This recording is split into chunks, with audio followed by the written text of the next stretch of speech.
and welcome to another episode on Streellingo. Today I have DhairyaDa with me. DhairyaDa is the founder and CEO of DhairyaDa, which is a center for psychological wellness. And like the name suggests, we're going to be talking about mental well-being. So, DhairyaDa, welcome to Streellingo, and thank you Thank so you so much much. for agreeing to do this. You don't know, I'm so grateful to you because I wanted to talk to an expert, and you took some time out and agreed to do this. Thank you so much. It's good to be here. One of the reasons that I'm here is simply to fulfill one of my very important goals, and that's to spread awareness. If I don't do that, then I feel I would be lacking. So it's my job and it's my duty to be here and talk about mental health and make sure that more people get to know what to do when, right? Thank you so much.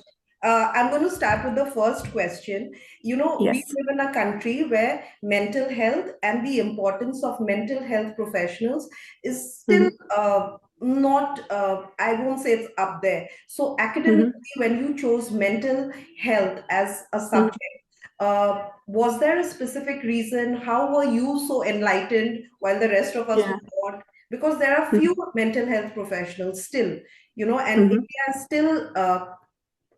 India is still trying to grasp the idea that mental health is a very normal topic to be discussed. So academically, Yeah. Siddhartha, why did you choose this line of work or this line of study?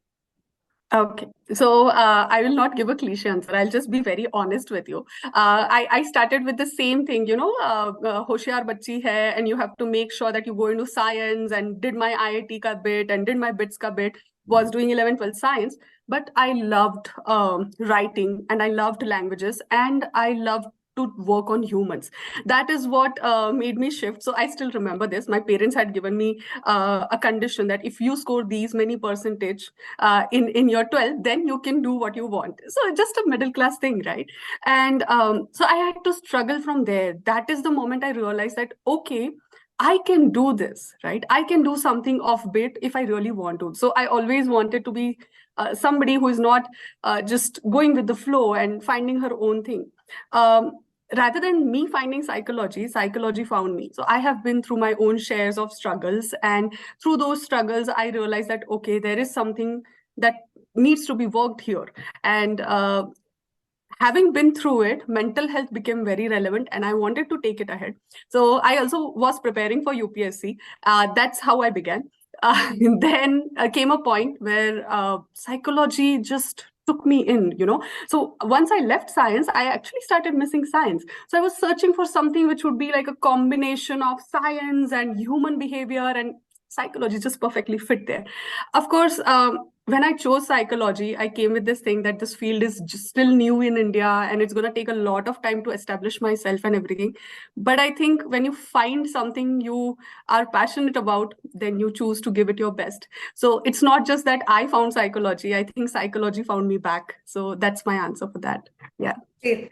So I like how you said that because you're a science student, you wanted a Yeah. combination of science and Yeah. something that deals with human beings as well. So so mental health became like the perfect combination. DhairyaDa, Yeah. can you tell us what is the reason behind this beautiful name and the meaning behind Mhm. this beautiful name? Oh, thank you so much for this question. I love this one. So my name is Siddhida. So in Sanskrit, that means somebody who gives knowledge. Siddhi and Da is Data. Okay. And I was trying to find a name, and I was like, no, ye kuch to offbeat unique chahiye na. And I came to DhairyaDa because DhairyaDa is courage giving. So DhairyaDa stands for somebody who gives you dhairya, that is courage. And that's our tagline as well, that we build lives and we shape lives and we build courage.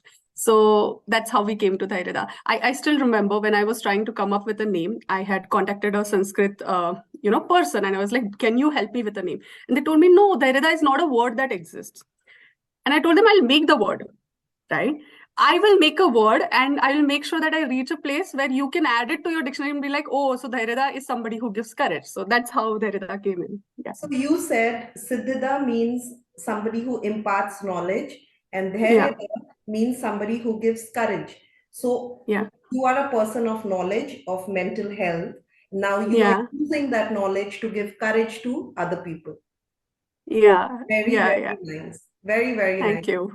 Tell me one Yeah. thing in your profession, because when I started Streellingo and Mhm. mental well-being was one of the topics I kept speaking about for a long time. I did M for Monday, M for mental health, things Yeah. like that on the page. You'd be surprised, that there are so many people who had Mhm. no idea of what mental Yeah. health is. I mean, when I spoke of self-care, this one lady I still remember, she actually sent Mhm. a message on the page saying that ये self-care क्या होता है? So Yeah. I wrote a long, post to her. My Hindi is my third language, but I Uh-huh. still made the effort. I went to a colleague, I Yeah. corrected because I wanted to impart some, whatever, in whatever capacity, Yeah. a little knowledge I have, that Mhm. people are so unaware, that they are so used Yeah. to the homemaker. Homemakers are so used to taking care of everybody else. They start Yeah. feeling guilty if they put themselves at par with other family members. So Yeah. when you started Mhm. out, did you see that so many people didn't know about mental health as a subject, the need for mental health professionals, things like that? Did it shock you? Definitely. Honestly, it didn't shock me because even I wasn't aware, right? So when I started, then I realized, oh, this is something relevant. And honestly speaking, because I have come from a place where I have been a part of these masses who do not know mental health, I don't judge it. I think we need time to spread that awareness. Thankfully, now we have come to a place where mental health is becoming a topic of every day. And when I'm coming back to your first question, but I'm just adding in that when you asked me for this particular call, I said yes immediately because it fulfills this thing which I started with, that someday mental health will be an everyday call thing, right? And I'm just glad that we have reached there. I also want to address what you said about women and self-care. I think I love our culture, okay, but when it comes to women and self-care, yes, we have been lacking a lot there. uh, Defining that, what, not only giving but also love, getting that love back, okay, and taking care of yourself is a part of the process, is in itself a big question.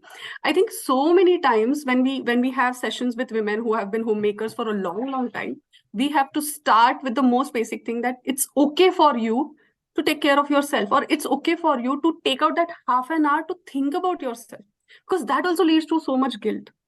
So yeah, it's a process, I guess. Yeah, I'll What leave it are the there. most common, without getting into any sort of specifics, because you are Mhm. also into a profession Mhm. that requires utmost secrecy. So, without Yeah. getting into any specifics, what are Mhm. some of the most common, problems that people come to you with? Most common. Mhm. So that in case, the reason I'm asking this is Yeah. because my members of Streellingo, are varied. Yeah. Like we were Yeah. discussing, my biggest member base is from Calcutta, followed by Mhm. Karachi. I don't know how that happened, but Yeah. this is how it is. Because I, Mhm. I, I think that the topics that we are discussing resonates with the subcontinent Yeah. as a whole. So, what are the Yeah. most common things so that some of the people who watch this video will be able to maybe identify with what you're saying? Yeah.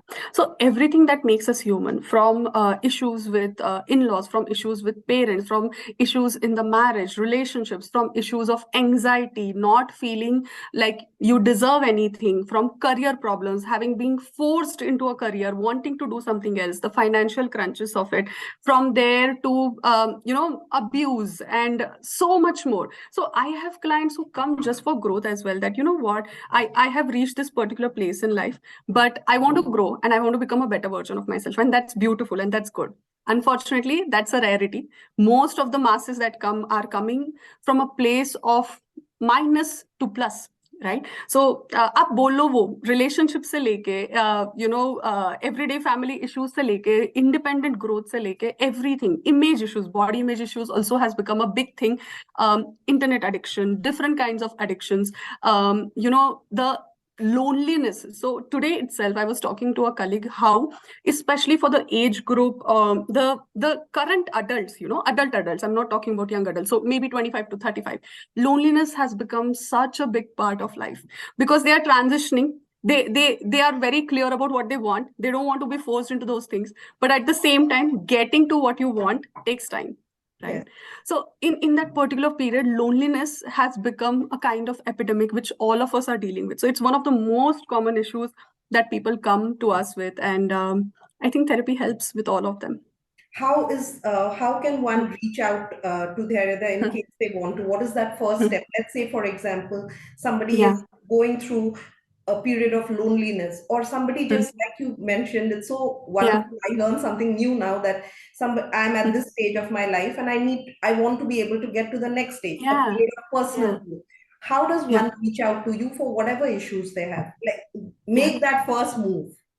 Yeah, yeah. So for this particular purpose, we have designed something called as Q and A session. So KYU, Q and A session. It's just a top mid link. I'll share it with you, where a person can just book a call of 15-20 minutes to understand what is this. Okay, because I think we need to start that awareness from there. Ki, okay, I am feeling lonely and I need to work on my mental health. I know I need to work on mental health, but I don't know what to do or how to. So to explain that, ki, okay, you know what, now you have understood the problem. These are the steps we can take. This is what therapy is. This is what self-care is.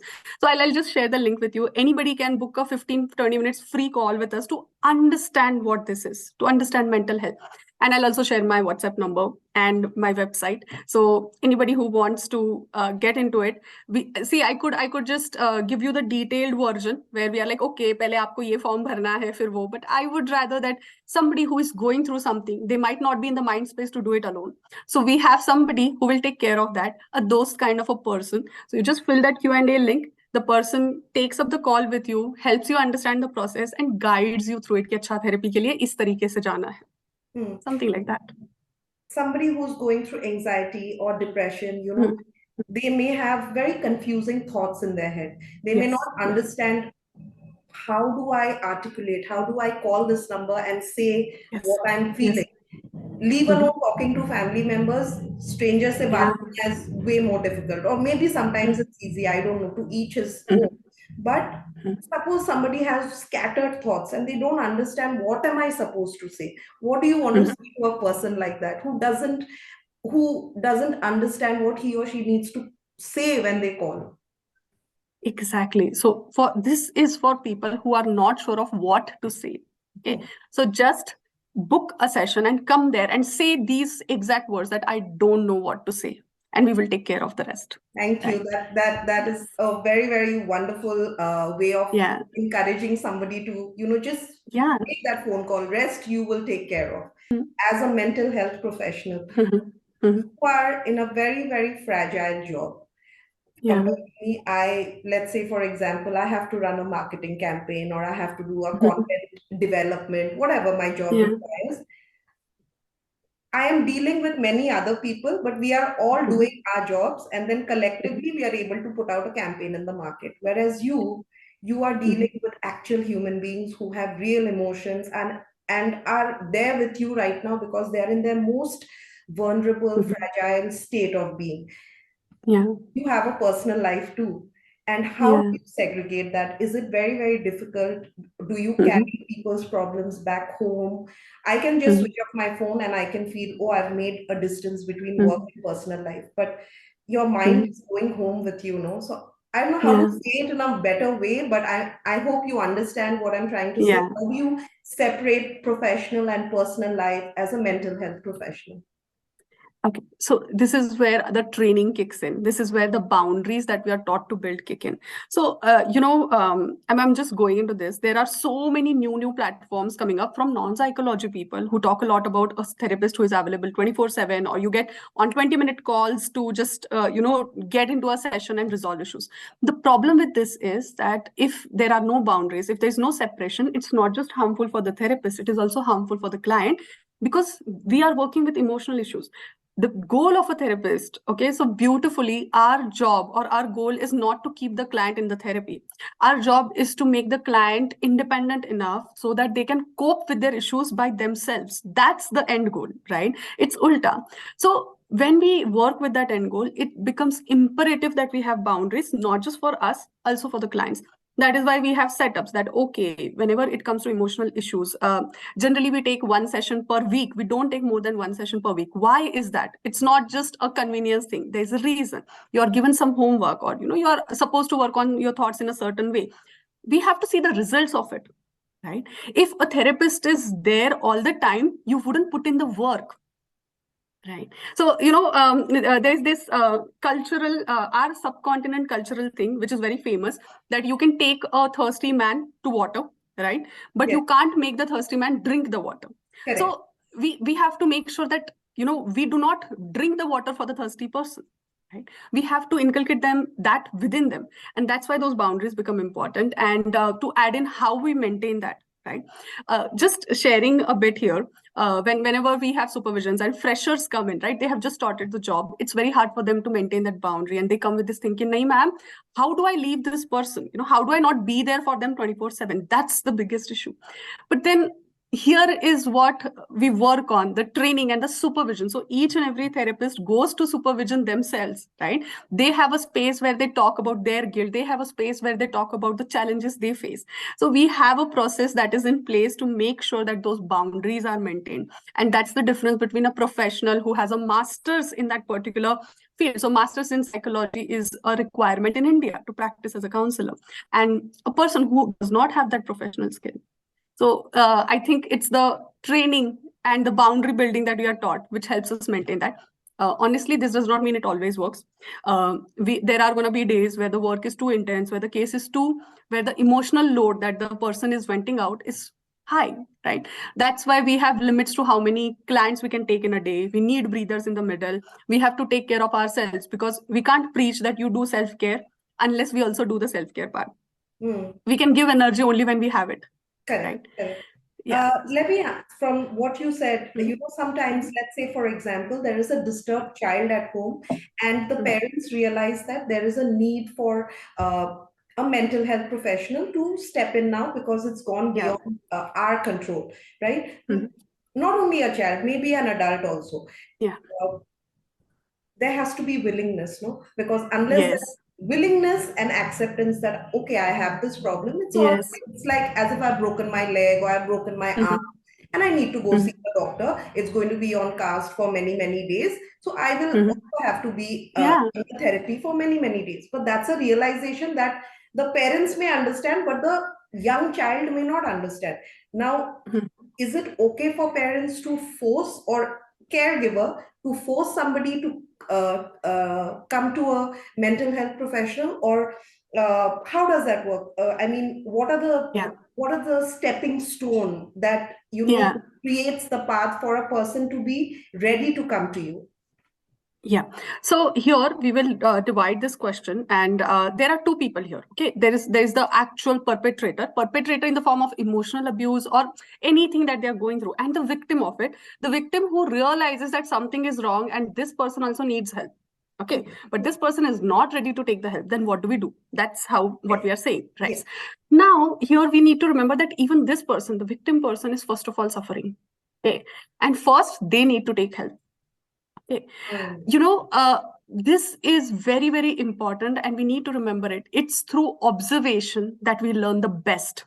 Okay. So to take up the child's example, if you want the child to work on themselves, first you have to work on yourself and share those insights. Today I had a therapy session, and after the therapy session, I really felt light. And I'm going to give you a real example here. I wanted to send my parents for counseling. Okay. Now for them, the concept is no. Why do we need counseling? We don't need to go. It took me 10 years, right, to get them to a space where they were ready. And they said, you know what? Okay, you're saying so much. Let's try it. And they tried it and they loved it. But if I just push them into it, it's not going to work. But if I put in the work, right, I work on myself, I take therapy, I did, and I do. And when I take therapy and I go home and I'm sharing that, you know what, through therapy, I have grown this way, they can see the change. When the A and B, if A sees the change in the B, right, they can see that, okay, some things have changed here. And maybe if I want to maintain this relationship, I also have to work on it. I would also like to add in something here, which is a little bit of a cynical thing, but yes, you're right. We can't push someone when they are not ready to put in the work. It works for a while. It works with kids for a while, because with kids, you have to begin somewhere and a push is necessary. But with adults, the push is not going to work that much. It's more that you take care of yourself first. So we come back to that circle, in a circle, that first take care of yourself. If you are affected, you take care of yourself, you work on yourself, you convey but that's the end of it. At the end, every person has to be their own hero, right? We can't fight their battles for them. Correct. Every person has to do it for themselves. I hope people listening to you understand that Yeah, it's not shameful, because there's a lot of yeah, taboo associated with mental health. The most easy yeah. thing, and people say it so casually without understanding how Hmm, demeaning it can get. अरे ये तो hmm, पागल है, अरे ये तो hmm, बर्बाद हो गया, अरे hmm. many other Yeah, things yeah, that just demean the person. It can happen to yeah. anyone. Maybe mental health was not such a big issue uh, Hmm, 30 years ago, or maybe it yeah, was, but we overlooked it as a society. yeah, Today, when yeah. we're talking about it and people want to talk about it, you shutting them up, you're telling them, "Arey, ye sab kuch nahi hota." Mhm. So I hope people who are listening to you, if they feel they have no comfort zone at home or within Yeah, extended family, they can just make that one phone call and not know what to say. Just call, yeah, just dial that number. yeah. I Yeah. hope people really do that. Maybe 20, 30 years before, we did not have mental health issues. And I just want to add in that we did. The only difference is that when you are on survival every day, when you're being abused by in-laws every day, when you are working for to make ends meet because your family is waiting, you do not have the choice to just pause and ask yourself, am I happy? Am I doing well? Because you're continuously on survival, Maybe right? just so scared. Oh my God, maybe I'm Yeah. throwing a tantrum. Exactly, exactly. And I think that is why it did not come up that much now. So I also want to give it back to the previous generations. They did put in their effort of making our basics done, right? They have taken care of our basics, and that is why we come to a point where we are able to ask, okay, am I happy? If I'm not happy, let me do something about it. So mental health has always been there. It's just that there was no space for it because we were dealing with other problems. Yeah. I checked your website, Yeah. so there's a very nice corporate structure. Everything is like, Yeah. I was new when I saw the website, right? I'm seeing it for the first time, but I gathered a lot of information. I Mhm. nicely corporate structure and everything. You know that, okay, if you want to do this, you go here. If you want to do that, are you coming for Mhm. personal reasons? Are you coming from a corporate spectrum? Coming to Mhm. corporate spectrum, tell me one thing. Uh, Mhm. Corporates talk about mental health like cupcakes.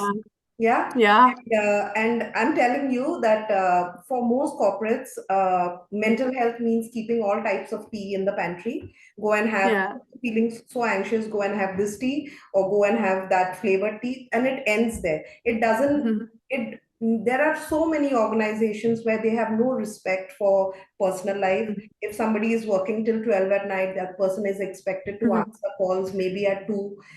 Mhm. There are all sorts. We all Mhm. have those days, but that cannot become the way of life. Especially on Yeah. LinkedIn, I see advertising agencies making fun of clients like there is no tomorrow, because of course they go through it.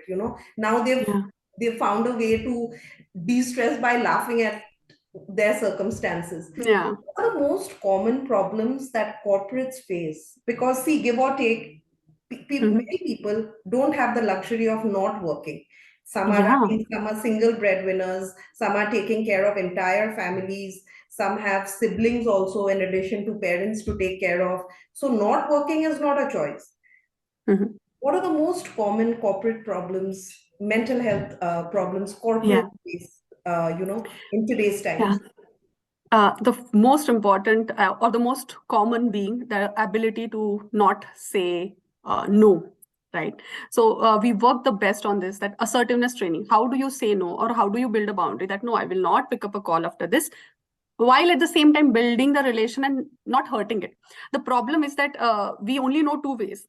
Either we give in, right? Or the other thing is that we say no and then we are like the rude person. That middle point where you use certain communication skills so that you get what you need, the space, the separation between your personal and professional life, and at the same time you do not hurt the relation. So assertiveness is something that we teach a lot when it comes to corporates. Of course, work-life balance, as you put in. I also want to add in, there are two types of issues when it comes to corporate issues that are faced by the company, right? Because companies also face a lot of issues and issues faced by the employees. And what's happening is, in most of the cases, people think that it is either or. That either we can take care of the employees' well-being, or the company's productivity. And that is the root problem. So we have to work on this perspective change, that once we realize if the employee is doing well, the company's productivity is going to go ahead. It is just going to add in. Then there will be a lot of change on that front, because then employee well-being adding into it is also good and profitable for the business, right? So that's something we have to work on. Yeah. Are corporates becoming more open to seeking help from professionals, not to better the lives of employees only, but as an organization to better themselves also? Do you see Okay, a I'll be change? honest with you. Yeah, I'll be honest with you. I have had corporates who say कि नहीं सिर्फ work वाला cover करना है counseling में. Don't talk about the personal life. I have had corporates saying that only talk about personal life. Their work life is best. So, but I would also like to add in that there are many corporates who are getting it and starting to work on it. So it's a process. Right, so we are somewhere, we are reaching ahead. थोड़ा change हो रहा है, and we will get there. Right now, the answer is not yes, they are working on it, but it's also not no, they're not at all working on it. They're trying to get it, and I think we also have to be a little compassionate and kind in this journey, that they're trying to get it. They're not getting it completely yet, but they are trying. So let's give them space to get it completely. We do our job of spreading the awareness. Right? Let's say corporates have made that first phone call. Yes, let's hope so. Yes. Yes. This is such a wonderful session. I mean, I have so many Yeah. questions, but I know you have a busy day ahead also. But thank you so much for doing this. Yes. I hope Yes. I just hope that even if one person from Streellingo makes that phone call, it'll be worth this time that we spend definitely. here, because Definitely.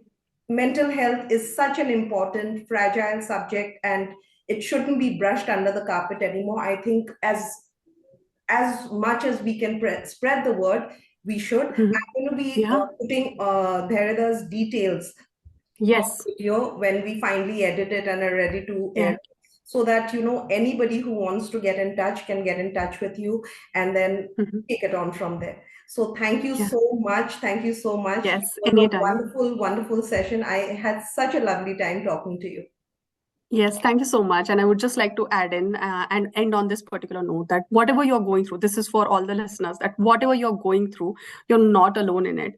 Just make that phone call. We have got your back. Okay. Whatever it is, you think that you cannot pay, don't worry about it. We have pro bono psychologists as well. Just make that phone call. If I can't help you, I will make sure that I find somebody for you. But you make that phone call. You just take that call on the link and let us be there for you, because you're not alone and we have got your back. Thank you so much. I think talking to you, there's one thing that I realized, and I'm going to end on this note, that you can be a doctor, you can be an engineer, you can be a lawyer, you can be a corporate like me. And whether you are a kind person, it doesn't matter. You can still excel in your field, but you are a kind person. That's what I've realized. Thank you so much. Talking to you, because kindness is most important. That's not a quality that you can learn and get a degree for. That's something that's inherent. You have it in you, which is why I think you've taken it upon yourself to help people, to want to help people. So thank you for doing this. Thank you for calling me. I hope many people make that first phone call. Thank you. Yes. Thank you.